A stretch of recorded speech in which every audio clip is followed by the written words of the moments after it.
This is something that I wish I had known earlier, or maybe I had educated myself earlier, but I want you to listen to this very carefully.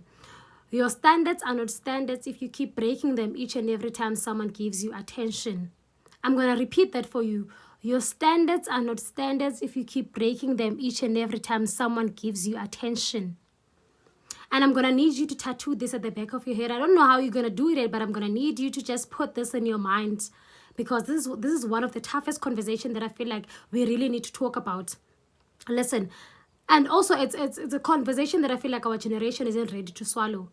You like the idea of having standards. You like talking about self-worth, boundaries, dignity, red flags. Oh, I don't associate myself with such people. Or maybe I don't tolerate such people, tolerate such habits. And then posting those 2 a.m. little silly quotes just to boost your ego. Or maybe just to brainwash yourself.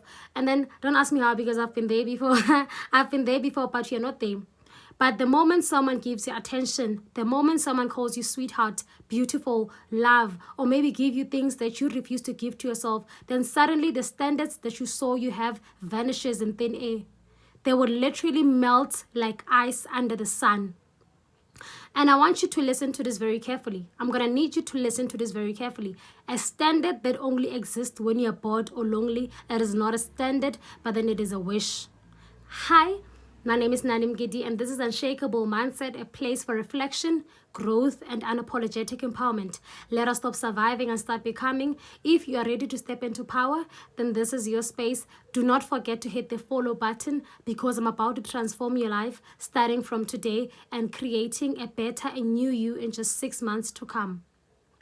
So this is what I want us to talk about today: standards. Why is it that you break your standards, and what are real standards? That is what I want us to talk about today, because I feel like a lot of people confuses standards with just a wish. Standards is a different form of activity or whatsoever, because it all starts here. It is something that you do, something that, not something that you always tell yourself, because you can tell yourself something and then literally do the opposite. This is what real standards do not do. Real standards don't disappear when attention arrives. Real standards don't shake just because someone gives you the attention or maybe the affection that you've been craving for. Real standards don't break just because you fear being alone. And do you want to know what breaks a lot of people? What breaks a lot of people? It is not the heartbreak. It is not the rejection. It is not the connection. But then it is realizing that I have betrayed myself by giving a person a version of me that they never earned. And that is one different kind of pain. It is a pain that will completely change your life forever. So do not compromise yourself for people who have never earned you. So let us dive into the real issue, the main issue into this. Why is it that I keep breaking my standards? Number one, I'm going to say this very slowly. You confuse attention with intention. You think that when someone calls you every night, they care. You think that when they text you consistently, they are serious about you. You think that when they flirt with you, actually when they flirt with you, you're already imagining a future. Like, guys, you need to understand that attention is not commitment. Attention is not investment. Attention is not effort. Some people give you attention because it's convenient, not because they see a future with you, or maybe that they care about you. No, it's not that. It is because of you are able to fill in that void, that space, that hole that they carry within themselves for that moment. Do you understand? And standards breaks whenever you start believing what they say and their actions rather than what they do, what they sacrifice, what they compromise for you. I hope you guys understood number one. Going to number two. Number two is that you are afraid of being alone. Most people break their standards not because of they are in love or maybe the person is special, no, but because of they are afraid of being alone.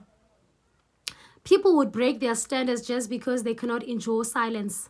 And then where loneliness leads, guys, standards can never survive. You need to understand that loneliness will drive you to places that you don't belong in, will drive you to situations that you never even imagined yourself being in. That is the power of loneliness. If you allow loneliness to lead you in your life, you're going to end up being someone or maybe doing things that you never even pictured yourself doing. Going to the third one. This is the third one. You have normalized emotional crumbs. I want you to understand this one, because this is the most important one. You have normalized emotional crumbs. Our generation has been trained to accept the bare minimum and then calling it chemistry. You take inconsistently with, oh, he's busy. And then you take disrespect with, oh, she probably had a bad day. You take neglect with, oh, at the end of the day, he's going to come back to me. She's going to come back with me. Like, to me, what is that, guys? Do not do that to yourself. Because your standards are not standards if you cannot say no to things that do not align with you. Your standards are not standards if you choose distraction, if you choose chaos over peace. Your standards are not standards if you break yourself just to make another person fall in love with you. Your standards are not standards if you'd rather compromise your peace, if you'd rather compromise yourself just to make another person feel comfortable. Your standards are not standards if you keep on sitting on tables that you know that they do not serve you. Your standards are not standards if when each and every time someone comes into your life, you're already picturing a future with them without even knowing what their true intentions are. Those are not standards. If when you're able to choose sin over destiny, those are not standards. You need to understand that. Because everyone can set standards for themselves. Everyone can talk about healing, can talk about self-worth, can talk about everything. But then at the end of the day, you are the only person who knows if your standards are real or not. And this is a question that you need to ask yourself. Will I be able to hold my standards up there even when attention attempts to lower them? Will I choose destiny over sin? Will I bend myself just to make another person feel comfortable in my presence? Those are the questions that you need to ask yourself. Will I choose attention over intention? You need to ask yourself those questions. And then you are the only person who can get to answer truly and freely without judgment, because I'm not going to say comment in this video, but then if you want to comment, you can just comment. But then those are the questions that you need to ask yourself, because at the end of the day, you need to stop lowering yourself. You need to stop breaking your own boundaries just to make another person feel comfortable, just to feed temporary distractions and things like that.